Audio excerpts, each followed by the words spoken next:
السلام علیکم ورحمۃ اللہ وبرکاتہ۔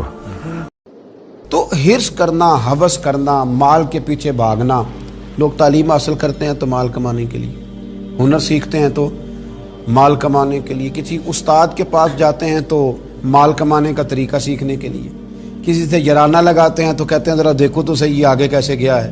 جب مطمع نظر ہی مال ہو، جب توجہ ہی ساری مال کی طرف ہو، جب دولت ہی ہر چیز کا لوگ ماں حاصل سمجھ لیں اور مقصود اور مدعائی دولت کو بنا لیں، تو پھر انسانوں میں کمزوریاں پیدا ہوتی ہیں، روحانی قوتیں ختم ہوتی ہیں، پھر انسانوں کے اندر شوق، ذوق اور وہ ساری چیزیں کمزور پڑتی ہیں۔ میرے نبی کریم، پھر پڑھیے،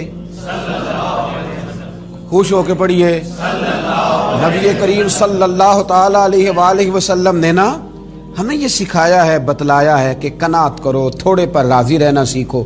اور حضور علیہ الصلوۃ نے ارشاد فرمایا، مسند امام احمد بن حنبل میں حدیث موجود ہے، فرمایا اللہ تعالیٰ سے ایسی خواہشات سے پناہ مانگا کرو جو خواہشات تمہیں عیب میں ڈال دیں، اور فرمایا ایسی خواہش سے بھی اللہ کی پناہ مانگو جو خواہش پوری کرو تو وہ خواہش ایک اور خواہش میں ڈال دے۔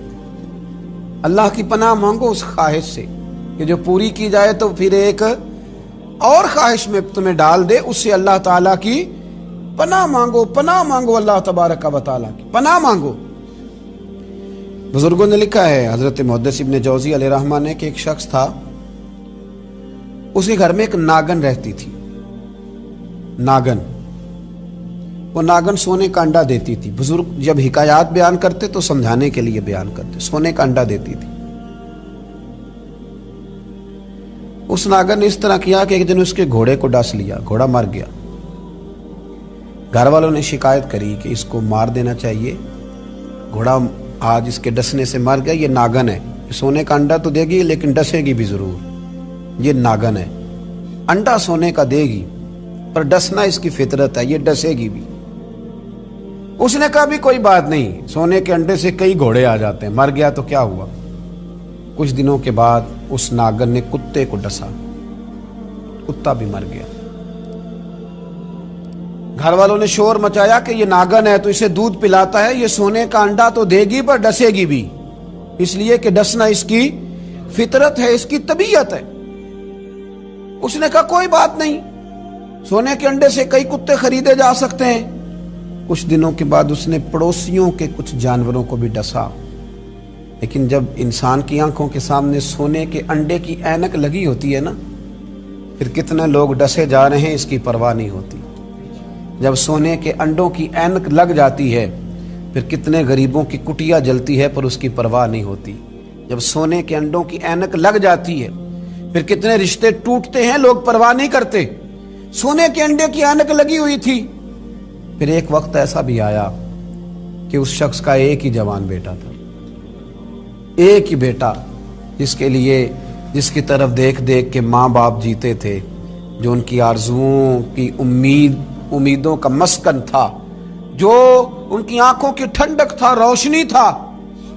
اس ناگن نے پھر اس بچے کو ڈسا، اور جب اس بچے کا جنازہ اٹھا تو پھر اس نے ہاتھ میں ڈنڈا پکڑا، اور ڈنڈا پکڑ کے جب وہ مارنے لگا نا ناگن کو، تو اس کی بیوی کہنے لگی اسے نہ مار، اپنے اندر کے لالچ کو ڈنڈا مار، اپنے اندر کی اس ہرس کو، اس ہوس کو، اس طمع کو، جس نے آج میرے بیٹے کی جان لے لی، جس نے ایک ماں کی گود اجاڑ ڈالی، جس نے اس گھر کی ساری خوشیوں کو تباہ کر دیا، اس لالچ پہ ڈنڈے برسا، جس نے تباہ کر کے رکھ دیا ہر چیز کو، جس نے کچھ بھی آج باقی نہیں چھوڑا، بے قدراں کچھ قدر نہ جاتی، کیتی خوب تسلی ہو، یہ دنیا دار پجاری زردے، کتیاں دے گل ٹلی ہو۔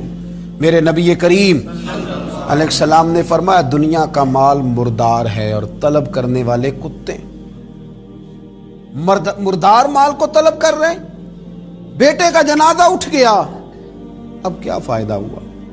آج روحوں کے جنازے اٹھ رہے ہیں، آج دلوں کے جنازے اٹھ رہے ہیں، آج تن کے اجلے لوگوں کے من کے اندر کچھ بھی موجود نہیں، مردہ روحیں، مردہ دل، مردہ خیالات، ہر چیز مائنس کر کے جو چیز پیچھے بچی ہے وہ صرف دولت ہے، ہر چیز مائنس کر کے ہمارے پاس جو پیچھے بچی ہیں وہ جائیدادیں ہیں، ہر چیز مائنس کر کے جو ہم نے بچایا ہے وہ دنیا کا مال ہے، باقی ہر چیز تباہ ہو گئی۔ بھائی کے ساتھ جھگڑا چل گیا ہے، چونکہ ایک 4 مرلے کے پلاٹ کا معاملہ تھا۔ والد کے ساتھ تنازع چل گیا ہے، چونکہ اس نے ہمیں حصہ کم دیا تھا۔ اماں کے ساتھ جھگڑا ہے، کیونکہ وہ بڑے بھائی کی جائیداد زیادہ دینے کے حق میں ہے۔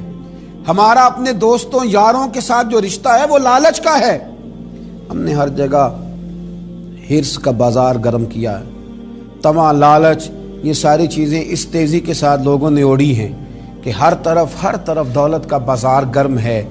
یہ جو سڑک پہ جا رہے ہیں کچھ پیسے لینے جا رہے ہیں، کچھ لے کر کے واپس آ رہے ہیں، کچھ مزدوری کرنے جا رہے ہیں، کچھ مزدوری ڈھونڈنے جا رہے ہیں۔ دولت ہی دولت کا ہر طرف انبار لگ گیا ہے۔ یوں محسوس ہوتا ہے کہ جیسے اب جو کسی سے سلام لیتا ہے تو وہ بھی پہلے سوچتا ہے کہ مجھے میسر کیا آئے گا۔ حضرت موسیٰ کلیم اللہ علی نبینا علیہ الصلاۃ والسلام، حضرت موسیٰ کلیم اللہ علیہ الصلاۃ والسلام کے زمانے میں ایک شخص تھا جو مستجاب الدعوات تھا۔ قوم جبارین کے پاس رہنے والا وہ شخص بلعم بن باورا اس کا نام تھا، مستجاب الدعوات تھا۔ اللہ نے اسے یہ درجہ عطا کیا تھا کہ جو دعا کرتا تھا رب اس کی قبول فرما لیتا تھا، اس کی دعائیں مقبول ہوتی تھی۔ اتنا اللہ کریم نے اسے نوازا تھا۔ جب حضرت موسیٰ علیہ السلام بنی اسرائیل کو لے کر اس قوم کی طرف گئے نا جہاد کرنے کے لیے، تو بلعم بن باورا پہاڑ پر عبادت کرتا تھا۔ بہت سارے لوگ اس کی عقیدت مند تھے، بہت سارے لوگ اس سے محبت کرتے تھے، بہت ساری جگہوں پہ وہ چاہا جاتا تھا۔ جب اس کی طرف حضرت موسیٰ اس قوم کی طرف حملہ کرنے کے لیے جا رہے تھے تو لوگوں نے اس سے کہا کہ تو اس طرح کر کے دعا کر کہ حضرت موسیٰ کی قوم رستے میں ہی تباہ ہو جائے معاذاللہ، کیونکہ تیری دعائیں قبول ہوتی ہیں، تو یہ دعا کر کہ رستے میں ہی وہ سب لوگ ختم ہو جائیں۔ اس نے کہا کیا بیوقوفی کرتے ہو، اللہ کے نبی کے بارے میں دعا کر دوں، پیغمبر خدا کے بارے میں، حضرت موسیٰ کلیم کے بارے میں کیا بیوقوفی کرتے ہو؟ لوگوں نے مجبور کیا، اسے مجبور کیا، لیکن اس نے کہا نہیں میں نہیں یہ کام کرتا۔ لوگوں نے دلائل دیے، بالآخر کچھ لوگوں نے کہا کہ آپ استخارہ کر لیں، اگر تو آپ کی سمجھ میں یہ بات آئی تو آپ آگے لے جائیے گا، نہ آئی تو نہ لے جائیے گا۔ بلعم بن باورا نے استخارہ بھی کیا، استخارے میں بھی اسے حکم ہوا کہ تم نے بد دعا نہیں کرنی، تم نے حضرت موسیٰ کی قوم کے بارے میں دعائے ضرر نہیں کرنی۔ اب جب اس نے صاف ستھرا انکار کیا نا کہ بھئی میں دعا نہیں کروں گا اللہ کے پیغمبر کے بارے میں، نہ ان کی قوم کے بارے میں، تو لوگوں نے وہی حربہ استعمال کیا جو لوگ استعمال کرتے ہیں، ڈھیروں تحفے لے کے آ گئے، دولت لے کے آ گئے۔